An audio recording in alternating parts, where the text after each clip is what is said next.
अस्सलाम वालेकुम, मैं हूं अनीना फ़ारूक शेख। अभी बात करेंगे हम प्रोग्राम में आगे जाकर इंतखाबी मंशूर के हवाले से, क्योंकि मुस्लिम लीग नून का इंतखाबी मंशूर अभी तक नहीं आया है। दावे तो बड़े बड़े किए जा रहे हैं इस पार्टी की जानिब से, और यहाँ तक दावा किया जा रहा है कि वो भारी अक्सरियत से हुकूमत बनाएंगे। लेकिन सबसे पहली जो इसके लिए सीढ़ी है वो है मंशूर। वो कहाँ है? सबके जहनों में यही सवाल। इसके ऊपर नून लीग का जवाब और हमारे तज्जियाकारों की राय एक ब्रेक के बाद डिस्कस करेंगे। सबसे पहले हम बात करेंगे जी, इमरान खान साहब ने कल एक बार फिर बात की है कि वो सियासी आदमी हैं और वो बातचीत के लिए तैयार हैं। इससे पहले आपको याद होगा कि चेयरमैन तहरीक इंसाफ बड़ी दफ़ा गो के मुज़ाकरात की बात कर चुके हैं, लेकिन वो सियासतदानों से मुज़ाकरात के हक़ में नहीं होते। वो हमेशा यही बात करते हैं कि चोरों डाकुओं से बात नहीं करूँगा, कहीं और बात करूँगा। इसके इशारे यहाँ से भी मिलते हैं कि जब इलेक्शंस के सिलसिले में, जब हुकूमतें दोनों टूटी सूबों में, तो इलेक्शंस के सिलसिले में एक मुज़ाकराती कमेटी बनी जिसमें तमाम पार्टीज़ थीं। उससे मुतल्लिक भी यही कहा जाता था, ऑन रिकॉर्ड बात है कि चेयरमैन तहरीक इंसाफ के पास जब गए सारे मुतालबात वगैरह जो भी नेगोशिएशंस लेके, तो उन्होंने बैकआउट कर दिया। उन्होंने कहा नहीं, बात करने की ज़रूरत नहीं है। फिर भी बहुत से मौक़ों पर इस तरह से हुआ कि बातचीत से, मुज़ाकरात से, सियासतदानों के साथ टेबल पर बैठने से साबिक़ चेयरमैन तहरीक इंसाफ ने इनकार कर दिया, बैकआउट कर गए। इसका अंदाज़ा यहाँ से भी लगा सकते हैं कि एक जानिब तो ये बात कही जा रही है कि इमरान खान साहब बैठने के लिए तैयार हैं और इमरान खान साहब बात करना चाहते हैं, लेकिन पीटीआई के बैरिस्टर गौहर खान साहब हैं जिन्होंने एक इंटरव्यू में ये कहा कि अभी खान साहब या पीटीआई किसी मूड में नहीं है मुज़ाकरात के। अभी ऐसी कोई सूरत हाल नहीं है और ना ही डील की कोई जुर्रत कर सकता है। अब ऐसे माहौल में ये भी कहा जा रहा है कि ये जो खान साहब ने बयान दिया है ये शायद सियासतदानों के लिए नहीं है। इसका रुख और इसका जो एंगल है वो किसी और की तरफ है। अपने तज्जियाकारों से ज़रा समझने की कोशिश करते हैं। इमरान खान साहब जब एक बार फिर ये बात कर रहे हैं और ख़ासकर इस चीज़ से एसोसिएट कर रहे हैं कि वो एक सियासी आदमी हैं, मुज़ाकरात के लिए तैयार हैं, तो क्या वाकई में सियासी हल तलाश करना चाह रहे हैं या खान साहब का मकसद कुछ और है? हम इस डिस्कशन के लिए ज्वाइन करिए बेनज़ीर शाह साहबा, मज़हर अब्बास साहब, उमर चीमा साहब और एजाज़ सैयद साहब भी हमारे साथ मौजूद हैं। बेनज़ीर, आपकी राय सबसे पहले मैं जानना चाहूँगी। क्या सबसे पहले तो समझती हैं इस बार जो खान साहब बात कर रहे हैं, क्या वाकई में कोई सियासी हल, सियासी बसीरत, जिस मुश्किल से पार्टी गुजरी है खान साहब को अब इदराक हुआ है, एहसास हुआ है, या फिर अभी भी मकसद कुछ और है? अलीना, मेरे ख्याल से तो इमरान खान साहब सियासतदानों के साथ बैठने के लिए अभी भी तैयार नहीं है। मेरे ख्याल से वो बिल्कुल सीरियस नहीं है। सिर्फ कहने से तो कुछ नहीं होता, आपको कुछ कॉन्फिडेंस बिल्डिंग मेजर्स करने होते हैं, कोई ऐसी इंडिकेशन देनी होती है कि आप सीरियस हैं इस बार। उनका जो अभी एक आर्टिकल आया था इकोनॉमिस्ट में, उससे तो लगता है कि उनकी सोच में कोई तब्दीली नहीं आई। वही इल्ज़ामात थे जो वो बगैर सबूत के लगाते आए हैं और उन्हें दोबारा से लगाए हैं उन्हीं सियासतदानों के ऊपर। तो मेरा नहीं ख्याल है कि उनकी कोई फ्लेक्सिबिलिटी आई है या कोई उनकी सोच में तब्दीली आई है या वो सीरियस है इस बात भी सियासतदानों के साथ बात करने के लिए। आपने अपने इंट्रो में बड़ी अच्छी तरह मेरे ख्याल से समझा दिया है कि जब भी वो कहते थे मैं बात करूंगा, तो वो अक्सर कहते थे मैं इस्टेब्लिशमेंट से बात कर लूंगा, इन चोरों से नहीं बात करूंगा। और अक्सर वो ये भी कहते थे कि मैं सियासतदानों से बात कर लूंगा लेकिन चोरों से बात नहीं करूंगा। अब वो पता नहीं कौन है सियासतदान जिनको वो चोर नहीं समझते। शायद वो सारे उनकी अपनी पार्टी के हैं और सिर्फ अपनी पार्टी से बात करना चाहते हैं और किसी से बात नहीं करना चाहते। तो देखिए, अगर वो इस बात सीरियस है तो मेरे ख्याल से एक तो उनकी तरफ से इन्विटेशन आना चाहिए इन सियासी जमातों को कि आके मेरे साथ आके बैठे, और ये उनको ऑन द रिकॉर्ड कहना चाहिए। ये एक कॉन्फिडेंस बिल्डिंग मेजर हो सकता है कि वो ऑन द रिकॉर्ड आके कहे कि मैं नवाज शरीफ साहब के साथ बैठ के बात करना चाहता हूँ, मैं आसिफ अली जरदारी के साथ बैठ के बात करना चाहता हूँ, मैं बिलावल भुट्टो जरदारी, मरियम नवाज के साथ बैठ के इनके साथ बैठ के बात करना चाहता हूँ। दूसरी चीज जो मेरे ख्याल से, अगर इमरान खान साहब सीरियस है तो उन इस बार जो भी बातचीत हो उस पर शर्त नहीं होनी चाहिए। जिस तरह वो एक शर्त रखते हैं कि मैं सिर्फ इलेक्शन पे बात करूंगा, इस पे नहीं बात करूंगा, मैं एनआरओ नहीं दूंगा, मैं ये नहीं करूंगा। आप बैठें और आप उन सारे मसाइल पे बात करें जो मुल्क के हैं, जो बहुत अहम है और जिससे हमारा जमहूरी निज़ाम जो है वो मजबूत हो सकता है। खास तौर पे उस तीसरी कुव्वत की बात करना बहुत ज़रूरी है, जो बार बार कोशिश करके जमहूरी निज़ाम को कमज़ोर करती है। क्योंकि अलीना, ये मैं बात पहले भी कह चुकी हूँ और मैं दोबारा कहूँगी कि जब तक सारे सियासतदान, और मैं सियासतदान कह रही हूँ, मैं अनइलेक्टेड लोगों की बात नहीं कर रही, बैठ के रूल्स ऑफ द गेम तय नहीं करेंगे, तब तक आपको एस्टैब्लिशमेंट के रूल्स के मुताबिक खेलना पड़ेगा। और उनके रूल्स तो फिर यही होते हैं कि एक सियासतदान इक़्तिदार में होता है और एक सियासतदान तब जेल में होता है। मगर साहब, आपका क्या ताज़िया? देखिए, खान साहब की जो बड़ी सियासी गलतियाँ हैं उनमें से एक बड़ी सियासी गलती ये भी है, और जिनको वो चोर और डाकू कहते हैं या कहते रहे हैं, उनके साथ वो न सिर्फ माजी में बैठे हैं बल्कि इत्तेहाद का भी हिस्सा रहे हैं। अगर आपको याद हो, 2007 में इमरान खान जिस इत्तेहाद का हिस्सा थे उसमें नवाज़ शरीफ और काजी हुसैन अहमद उसका हिस्सा थे। इसके अलावा लंदन में एक इत्तेहाद बना था जिसने MQM के हवाले से तो ये फ़ैसला किया था कि MQM से, उस वक्त MQM एक थी, उनसे बातचीत नहीं होगी, बाकी सब में बातचीत। तो अगर वो ये थ्योरी जो उन्होंने बाद में अडॉप्ट की, अगर ये दुरुस्त है तो फिर माजी में आप क्यों बैठे उनके साथ? देखिए, पॉलिटिक्स में आप अपने बदतरीन दुश्मन के साथ भी बैठते हैं, मुज़ाकरात करते हैं। ये नहीं कि आप उनके फ़लसफ़े पे या आपका फ़लसफ़ा जो है चेंज हो जाता है।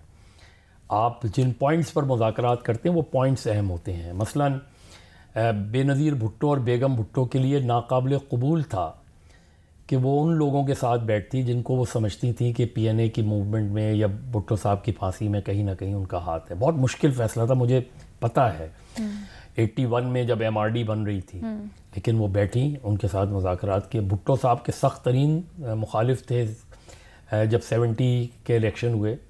भुट्टो साहब शिमला गए, शिमला जाने से पहले उन्होंने तमाम अपोजिशन पार्टीज़ को बुलाया। जुनेजो, जिसको कोई भी सियासी जमात कबूल नहीं करती थी, जुनेजो ने सारी सियासी जमातों को बुलाया, मुज़ाकरात की। तो पॉलिटिक्स में ये नहीं होता कि आप उनके बारे में आपका ओपिनियन तब्दील होता है। आप मिनिमम पॉइंट्स पे, ब्रॉडर इश्यूज़ पे, जिस तरह बेनज़ीर कह रही थी, किसी सियासी जमात ने अपने मंशूर में कम से कम, अव्वल तो अभी तो मंशूर ही किसी का नहीं आया, पीपल्स पार्टी के 10 पॉइंट आए, वो भी मेरे नुक्ते नज़र से मंशूर नहीं हो सकता। इस पे आगे जाकर किसी सियासी जमात ने अब तक ये नहीं बताया कि सिविल मिलिट्री रिलेशनशिप के हवाले से उनकी पार्टी का मौक़िफ़ क्या है। मंशूर का भी इंतज़ार कर लेते हैं, PMLN के भी मंशूर का इंतज़ार कर लेते हैं, PTI तो एक डिफरेंट इस वक्त उससे गुज़र रही है। ये सर जाके आगे बात करते हैं, लेकिन सर वो कहते हैं ना, दुश्मन का दुश्मन दोस्त होता है, बड़ा फिल्मी डायलॉग, लेकिन सारी पार्टीज़ कहती यही हैं कि जी हम सियासी मुदाखलत बर्दाश्त नहीं करेंगे। तो एक पेज पे अलीना अब PTI को भी अगर ये इदराक है, कहते हैं अलीना, देखें, उसका सबसे बेहतर फार्मूला जो है ना, लोग उसको दूसरे नुक्ते नज़र से देखते हैं, charter of democracy. Charter of democracy के अगर आप वही 18-20 पॉइंट्स पढ़ें, मेरा ख्याल है अगर उस पर सही मानों में तमाम सियासी जमातें एग्री करें, including People's Party and PMLN, तो वो एक ब्रॉडर आपको विजन देता है कि पाकिस्तान में डेमोक्रेटिक सिस्टम किस तरह चल सकता है। ठीक है, इसके ऊपर बात करते हैं। एजाज भी हमारे साथ होंगे, उमर भी होंगे, एक ब्रेक के बाद। खान साहब कहते हैं 19 माह से कह रहा हूँ कि मैं मुज़ाकरात के लिए तैयार हूँ, मैं सियासी आदमी हूँ, बात करने के लिए तैयार हूँ, लेकिन बात करने के लिए कोई अभी राज़ी नहीं है। ये भी उन्होंने थोड़ा सा इशारा किया। उमर चीमा साहब, आपकी इसके ऊपर क्या राय है? क्या ये वाकई में सियासी हल तलाश करने के लिए खान साहब की कोशिश है या फिर कुछ और इसका मकसद है? देखें, मेरे ख्याल मकसद तो उनका पहले वाला आया, लेकिन उन्हें ख्याल काफ़ी देर बाद आया है। और खान साहब असल में चाहते हैं कि जब उनका अपना दिल करता है तो वो मुज़ाकरात करें, और जब उनका दिल करे तो वो इनकार कर दें। आपके नॉलेज में होगा कि कुछ दिन पहले उन्होंने कोई एक बात जेल में पहले भी की। उन्होंने कहा कि मेरी कोई जनरल बाजवा जो हैं वो कह रहे थे कि मैं 2/3 अक्सरियत आपको देने को तैयार हूँ। एक चीज़ जो मैं नोट करता हूँ कि एज अ जर्नलिस्ट हमें खान साहब को क्वेश्चन भी करना चाहिए कि आप जो बातें कर रहे हैं, क्या हमारी ड्यूटी में सिर्फ ये शामिल है कि हाँ आपने हमें मेगाफोन समझा हुआ है कि जो आपने कह दिया, हमने एक दिन आप एक बात करते हैं हम उस पर चल पड़ते हैं, अगले दिन कोई और बात करते हैं हम उस पर चल पड़ते हैं। तो मेरे ख्याल उन्हें क्वेश्चन भी करना चाहिए था कि अगर जनरल बाजवा ने उस टाइम आपको कहा था, ये अगर अगस्त की बात है तो नवंबर में जनरल बाजवा फारग हो रहे थे, तो जनरल बाजवा इनको किस तरीके से उस टाइम वो कोई 2/3 अक्सरियत दिलवा सकते थे? तो ये एक कॉमन सेंस की बात नहीं। हालांकि उस टाइम हमने पहले इस पर बात की थी कि जब इनकी बात हुई उधर ईवान सदर में, पहली बात तो ये है कि ईवान सदर के जो इनके क्या कहते हैं बासी हैं, जो जनाब सदर हैं, वो एक दो दफ़ा पहले इस बारे में उनके पास गए जनरल बाजवा के पास जी कि आप आ जाएं। उन्होंने कहा जी कि मुझे ये बड़े बाज़ार में गालियां देते हैं, मैं इनकी क्या बात सुनूं। तो उस टाइम जब इनकी मुलाकात फाइनली हुई तो उस टाइम इमरान खान का ये पॉइंट था कि एक और रजीम चेंज होना चाहिए कि ये जो गवर्नमेंट है पीडीएम की, इसको गिराएं। तो उन्होंने कहा कि वो किस तरह गिरेगी। तो इन्होंने कहा जी कि आप एमकेएम वालों को कह दें कि इनकी सपोर्ट विड्रा कर लें तो वो गिर जाएगी। तो आगे जनरल बाजवा ने कहा कि एक तो ये है कि एमकेएम के पीछे हटने से गवर्नमेंट नहीं गिरेगी, और दूसरा ये है कि अगर वो गिरती है आपको क्या फ़ायदा होगा, आप तो इस टाइम गवर्नमेंट में भी नहीं है, आप पार्लियामेंट में भी नहीं है। अब यह है कि वो बात भी उनकी रास्ते में रह गई, हम उसको कंज्यूम करते हैं, उस दौरान एक वो कोई नई बात बता देते हैं, हम फिर उसकी तरफ चल पड़ते हैं, फिर आगे उसकी भी एक तरदीद आ जाती है, फिर हम जो है यानी कि कोई इनका एक ट्रैक रिकॉर्ड जो है उसको मद्देनज़र रखना चाहिए। अब ये देखें कि एक तरफ ये कह रहे हैं कि मैं पिछले इतने महीनों से मैं मुज़ाकरात करने का ख्वाहिशमंद हूँ, दूसरी तरफ इनके जो बैरिस्टर गोहर हैं वो कह रहे हैं जी कि खान साहब जो है ना वो किसी से मुज़ाकरात करने को तैयार नहीं है। तो इसका मतलब तो ये मिलता है कि एक तरफ आप जर्नलिस्ट हैं, उनके ज़रिए आप एक बात फैला देते हैं, दूसरी बात जो है आप अपनी पार्टी के बाकी लोग जो हैं उनके ज़रिए एक फैला देते हैं जी कि मैं मुज़ाकरात करने को तैयार नहीं है। आपकी जो हमायती हैं वो कहते हैं जी खान को कोई परवाह नहीं, खान को डील करने को तैयार नहीं है। तो ये बड़े कन्फ्यूजिंग किस्म के सिग्नल होते हैं। तो मैं तो उनकी को बात को वैसे को बहुत ज़्यादा संजीदा नहीं लेता।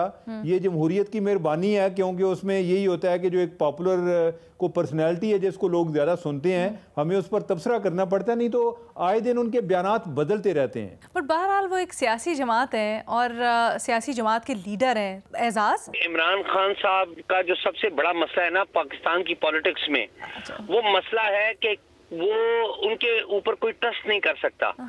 इमरान खान साहब की जो सियासत है वो 3 बुनियादी प्रिंसिपल्स के ऊपर खड़ी है।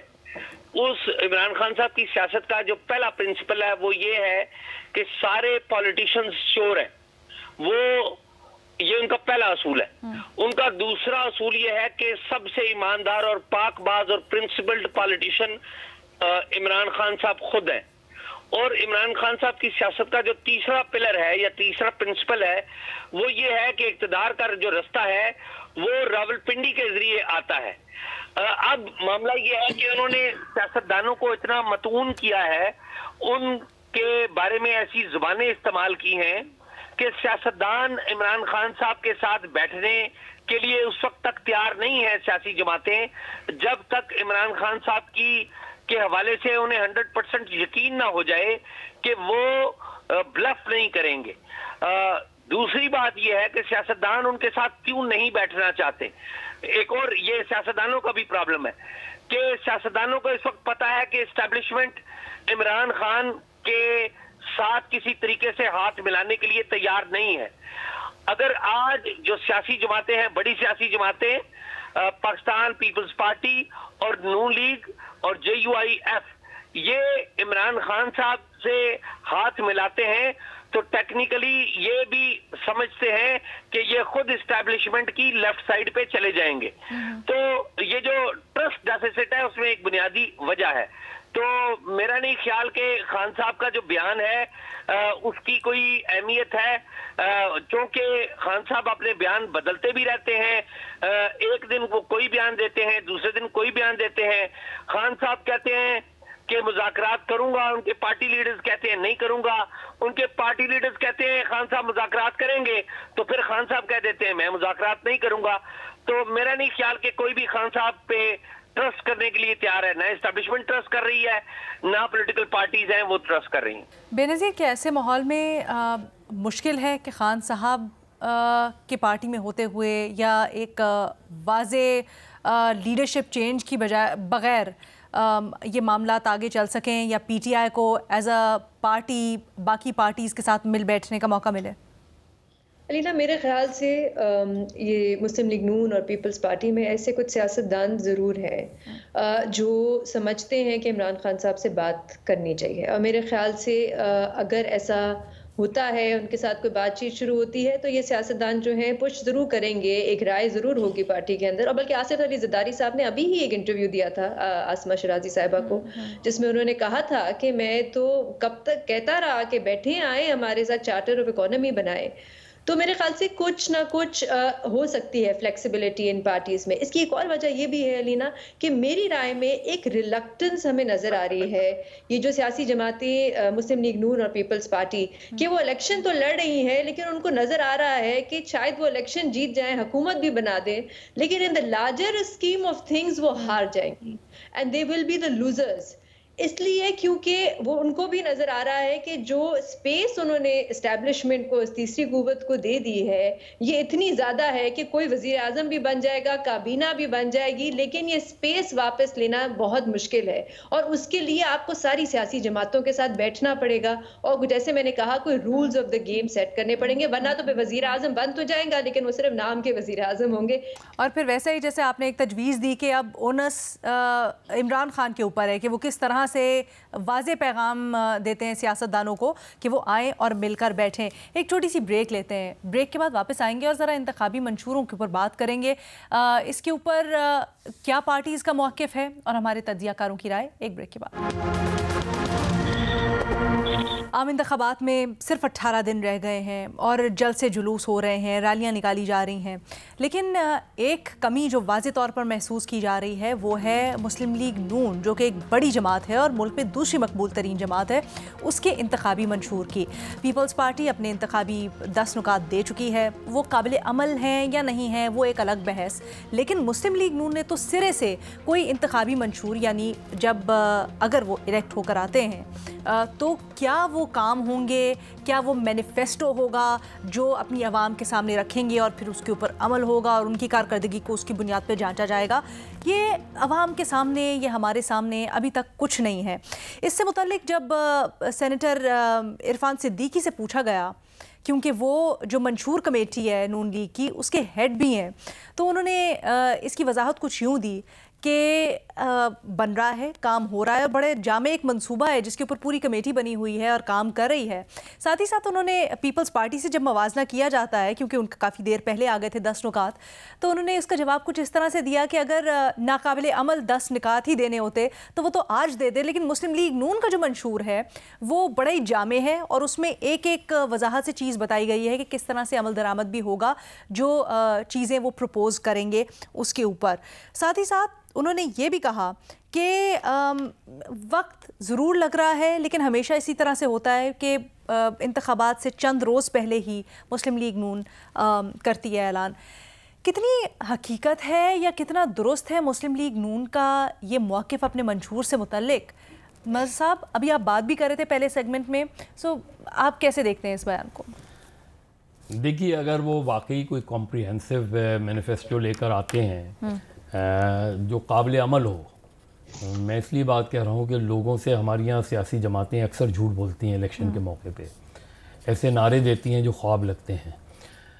तो बेहतर ये है कि आप हकीकत बता दें, माशी सूरत हाल की हकीकत बता दें, आप किस तरह करेंगे, आप चीज़ों को कैसे बेहतर करेंगे, पहले साल में क्या करेंगे, दूसरे साल में क्या करेंगे, शॉर्ट टर्म मेजर्स क्या हैं, लॉन्ग टर्म मेजर्स क्या हैं। और लॉन्ग टर्म मेजर्स मैटर हमारे यहाँ करते नहीं हैं। और मुस्लिम लीग नून का जनरल जो प्रोग्राम रहता है वो वल्नरेबल डेवलपमेंट पे रहता है, वो चीज़ जो सामने नज़र आ रही हो, और उसका उन्हें फ़ायदा भी हुआ है माजी में पंजाब के अंदर। मुझे लगता है मुस्लिम लीग नून मैनिफेस्टो से ज़्यादा जो परेशान है वो ये कि पंजाब में इलेक्टोरली उनको कितना फ़ीडबैक मिल रहा है। नवाज़ शरीफ साहब, मुझे नवाज़ शरीफ साहब की बॉडी लैंग्वेज वो नज़र नहीं आ रही जो माजी में नवाज़ शरीफ की बॉडी लैंग्वेज थी। अब तक उन्होंने एक जलसे से ख़िताब किया है, अगले 15 दिन में अगर उन्होंने सिर्फ पंजाब ही ले लें तो इसका मतलब है रेस्ट ऑफ पाकिस्तान में उनके जलसे मुझे होते नज़र नहीं आ रहे। मानसहरा में शायद कर लें क्योंकि वहाँ से लड़ रहे हैं। कराची में वैसे ही कोई पार्टी हेड नहीं लड़ रहा, तो कराची तो वैसे ही डंप है। बाकी मुझे लगता है ये कि मुस्लिम लीग ज़्यादा परेशान मुझे ये लग रही है कि वो कितनी सीटें पंजाब में सिक्योर करेंगे। लेकिन अभी तक मंशूर ना देने की वजह आपको क्या नज़र आती है नून लीग की जानिब से? क्योंकि आप बड़े, आई नो कि पर्सनली भी आप इस चीज़ को बड़ा समझते हैं कि मंशूर आना चाहिए पार्टी का। देखिए, इसलिए मेरे ख्याल में कुछ इंटरनल भी प्रॉब्लम्स हैं उनको, मुस्लिम लीग नून को। बिल्कुल सही कह रहे हैं। और जिस तरह से उन्होंने प्रपोजल्स जो दिए हैं उसमें भी किस तरह अमल करेंगे। सब्सिडीज़ बहुत ज़्यादा दी हैं, अब कौमी ख़जाने में तो पैसे ही नहीं है, हम तो पहले ही चीज़ों के लिए वो कर रहे हैं, तो किस तरह से जनरेट कैसे करेंगे? एग्जैक्टली। गो कि उन्होंने कल शहजाद से बात करते हुए सरसरी सी कुछ बात की कि वो किस तरह से जो डिविजन्स हैं उनको ख़त्म करके पैसा लाएंगे, लेकिन वो भी काबिल अमल किसी हद तक नहीं है। ये माशी माहिरीन बड़ी स्ट्रांगली कह रहे हैं। उमर, तो क्या इससे हम ये अखज़ करें, एक पार्टी जिसने मैनिफेस्टो दिया है वो पॉपुलर नारे लगा रही है, उसके मैनिफेस्टो भी ज़्यादातर हकीकत पसंदाना नहीं है बल्कि पॉपुलर नारों पर, पॉपुलर बातों पर मुश्तमिल है। दूसरी पार्टी जो बड़ी पार्टी है उसका मैनिफेस्टो अभी तक आया नहीं है, वो मुखालिफ सियासी जमात पे तनकीद कर रही है बस अपने जलसे जुलूसों में।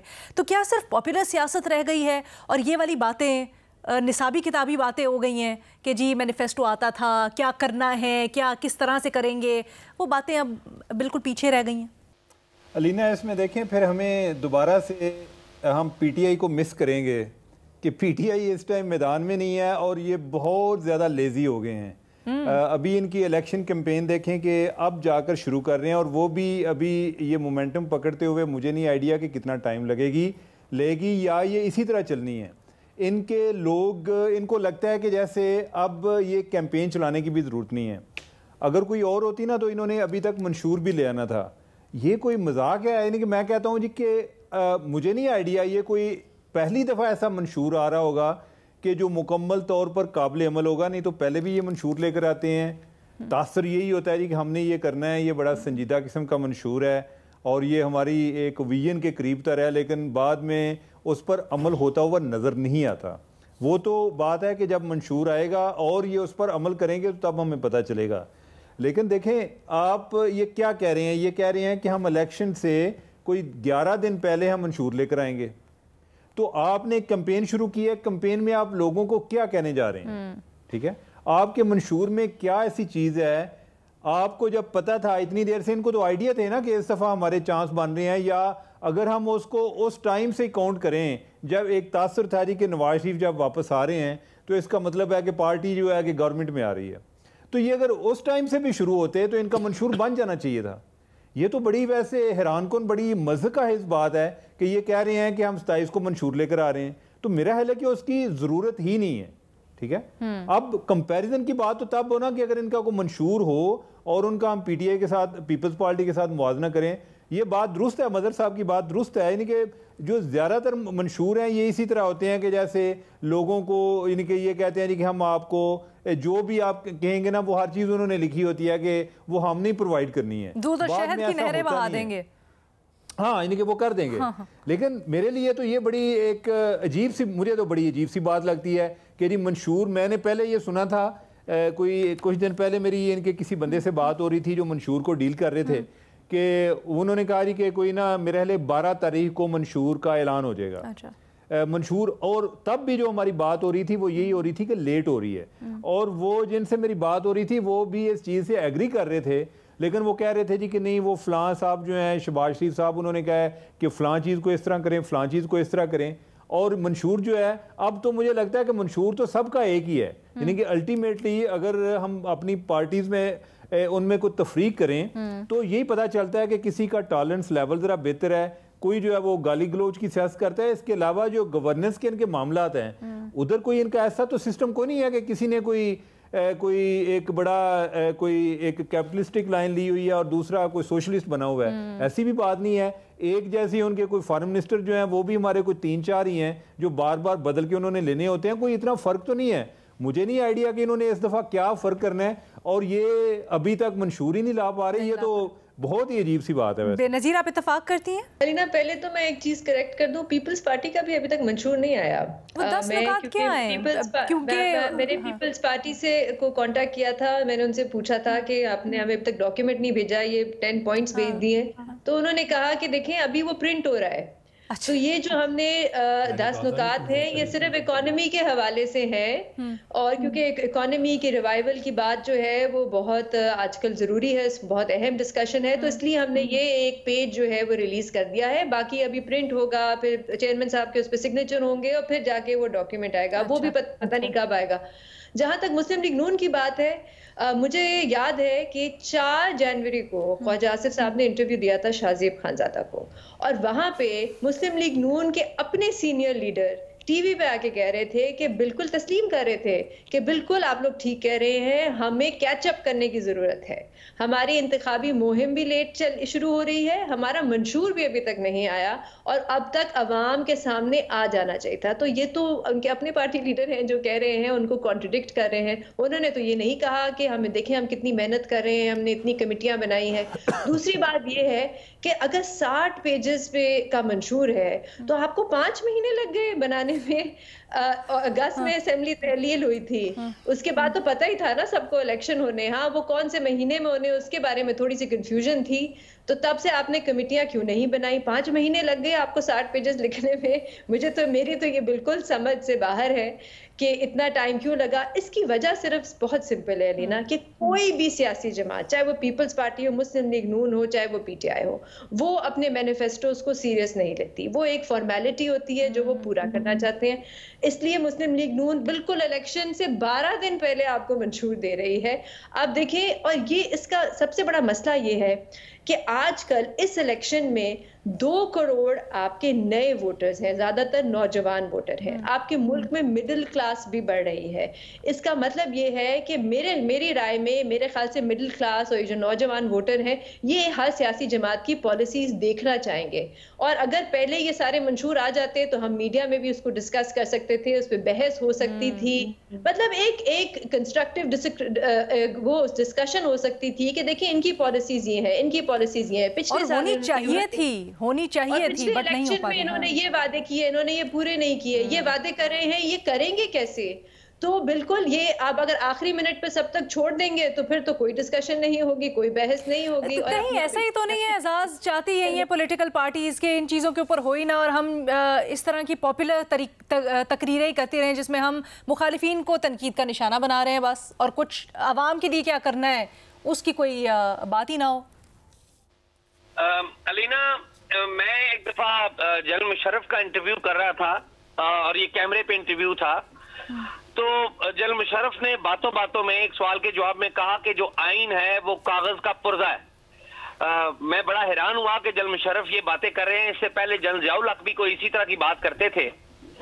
तो ये जो मंशूर की बात है, बदकिस्मती ये है कि हमारे जो सियासी रहनुमा हैं, सियासी क़यादत है, वो मंशूर को भी कागज का एक पुर्जा ही समझती है, जिस तरह डिक्टेटर आइन को कागज का पुर्जा समझते हैं, जब चाहा फाड़ के रद्दी की टोकरी में फेंक दिया। इस पर अमल दरामद तो करना नहीं। अब मामला ये है कि मंशूर पॉलिटिकल पार्टीज लाती क्यों है, इनकी अहमियत क्या है?